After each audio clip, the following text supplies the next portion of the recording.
اشہدو اللہ الہ الا اللہ لا شریک لہ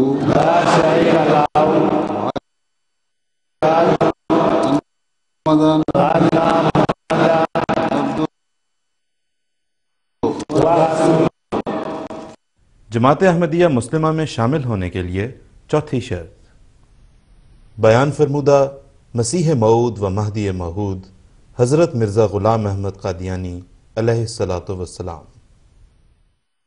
بیعت کنندہ سچے دل سے عہد اس بات کا کرے کہ عام خلق اللہ کو عموماً اور مسلمانوں کو خصوصاً اپنے نفسانی جوشوں سے کسی نوع کی ناجائز تکلیف نہیں دے گا، نہ زبان سے، نہ ہاتھ سے، نہ کسی اور طرح سے۔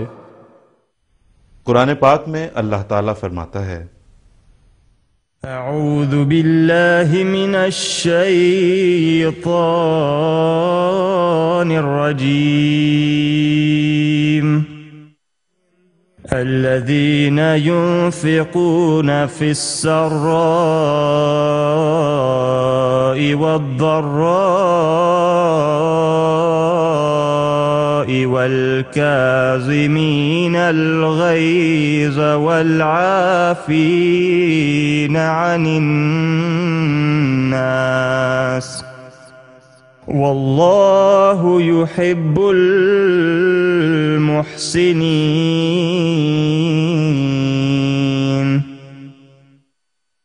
وہ لوگ جو آسائش میں بھی خرچ کرتے ہیں اور تنگی میں بھی، اور غصہ دبا جانے والے اور لوگوں سے درگزر کرنے والے ہیں، اور اللہ احسان کرنے والوں سے محبت کرتا ہے۔ اسلام کی اس خوبصورت تعلیم کے بارے میں حدیث نبوی صلی اللہ علیہ وسلم۔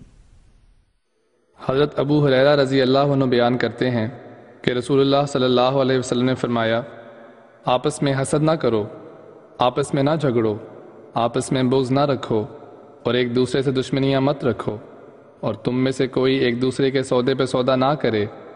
اے اللہ کے بندو، آپس میں بھائی بھائی بن جاؤ۔ مسلمان کا بھائی ہے، وہ اپنے بھائی پر ظلم نہیں کرتا، اسے ذلیل نہیں کرتا اور اسے حقیر نہیں جانتا۔ پھر حضور صلی اللہ علیہ وسلم نے اپنے سینے کی طرف اشارہ کرتے ہوئے 3 مرتبہ فرمایا: التقویٰ ہاہنا، یعنی تقویٰ یہاں ہے۔ کسی آدمی کے شر کے لیے اتنا کافی ہے کہ وہ اپنے مسلمان بھائی کو حقیر جانے۔ ہر مسلمان پر دوسرے مسلمان کا خون، مال اور عزت حرام ہے۔ مسیح موعود و مہدی آخر زمان حضرت مرزا غلام احمد صاحب قادیانی علیہ الصلاۃ والسلام فرماتے ہیں: پہلا خلق ان میں سے عفو ہے، یعنی کسی کے گناہ کو بخش دینا۔ اس میں ایصال خیر یہ ہے کہ جو گناہ کرتا ہے وہ ایک ضرر پہنچاتا ہے، اور اس لائق ہوتا ہے کہ اس کو بھی ضرر پہنچایا جائے، سزا دلائی جائے، قید کرایا جائے، جرمانہ کرایا جائے، یا آپ ہی اس پر ہاتھ اٹھایا جائے۔ پس اس کو بخش دینا، اگر بخش دینا مناسب ہو تو اس کے حق میں ایصال خیر ہے۔ اس میں قرآن شریف کی تعلیم یہ ہے کہ والکاظمین الغیظ والعافین عن الناس، اور جزاء سیئۃ سیئۃ مثلھا فمن عفا واصلح فاجرہ علی اللہ، یعنی نیک آدمی وہ ہیں جو غصہ کھانے کے محل پر اپنا غصہ کھا جاتے ہیں اور بخشنے کے محل پر گناہ کو بخشتے ہیں۔ بدی کی جزا اس قدر بدی ہے جو کی گئی ہو، لیکن جو شخص گناہ کو بخش دے اور ایسے موقع پر گناہ کو بخش دے کہ اس سے کوئی اصلاح ہوتی ہو، کوئی شر پیدا نہ ہوتا ہو، یعنی عین عفو کے محل پر ہو نہ غیر محل پر، تو اس کا وہ بدلہ پائے گا۔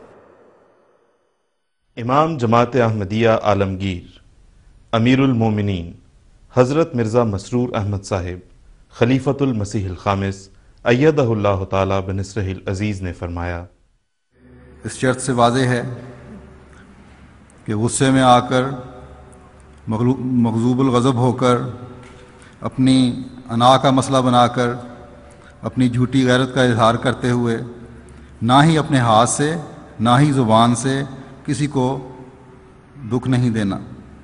یہ تو ہے ہی ایک ضروری شرط کہ کسی مسلمان کو دکھ نہیں دوں گا، یہ تو ہمارے اوپر فرض ہے، اس کی پابندی تو ہم نے خصوصیت سے کرنی ہی ہے۔ کیونکہ مسلمان تو ہمارے پیارے محبوب، پیارے آقا حضرت اقدس محمد مصطفیٰ صلی اللہ علیہ وسلم کی طرف منسوب ہونے والے ہیں، ان کی برائی کا تو ہم سوچ بھی نہیں سکتے۔ اب حسد ایک ایسی چیز ہے جو آخر کار بڑھتے بڑھتے دشمنی تک چلی جاتی ہے۔ اس حسد کی وجہ سے ہر وقت دل میں جس سے حسد ہو اس کو نقصان پہنچانے کا خیال رہتا ہے۔ پھر حسد ایک ایسی چیز ہے، ایک ایسی بیماری ہے جس سے دوسرے کو تو جو نقصان پہنچتا ہے وہ تو ہے ہی، خود بھی اس آگ میں جلتا رہتا ہے انسان۔ اور چھوٹی چھوٹی باتیں ہیں جو حسد پیدا کر رہی ہوتی ہیں کہ فلاں کا کاروبار کیوں اچھا ہے، فلاں کے پاس پیسہ میرے سے زیادہ ہے، فلاں کا گھر میرے سے اچھا ہے، فلاں کے بچے زیادہ لائق ہیں۔ تو عورتوں کا یہ حال ہوتا ہے کہ فلاں کے پاس زیور اچھا ہے، تو حسد شروع ہو گئی۔ پھر اور تو اور دین کے معاملہ میں جہاں نیکی کو دیکھ کر رشک آنا چاہیے، خود بھی کوشش ہونی چاہیے کہ ہم بھی آگے بڑھ کر دین کے خادم بنیں، اس کے بجائے خدمت کرنے والوں کی ٹانگیں کھینچنے کی کوشش کرتے ہیں کہ کسی طرح شکایات لگا کر اس کو بھی دین کی خدمت سے محروم کر دیا جائے۔ پھر اس حدیث میں آیا ہے کہ جھگڑنا نہیں، چھوٹی چھوٹی باتیں ہوتی ہیں اور لڑائی جھگڑے شروع ہو جاتے ہیں۔ مثلاً چھوٹی سی بات ہے، کسی ڈیوٹی والے نے کسی بچے کو جلسے کے دوران اس کی مسلسل شرارتوں کی وجہ سے ذرا سختی سے روک دیا یا تنبیہ کی کہ اب اگر تم نے اس طرح کیا تو میں سختی کروں گا، سزا دوں گا، تو قریب بیٹھے ہوئے ماں یا باپ فوراً بازو چڑھا لیتے ہیں، اور یہ تجربے میں آئی ہیں باتیں، اور اس ڈیوٹی والے بیچارے کی پھر ایسی مٹی پلید کرتے ہیں کہ اللہ کی پناہ۔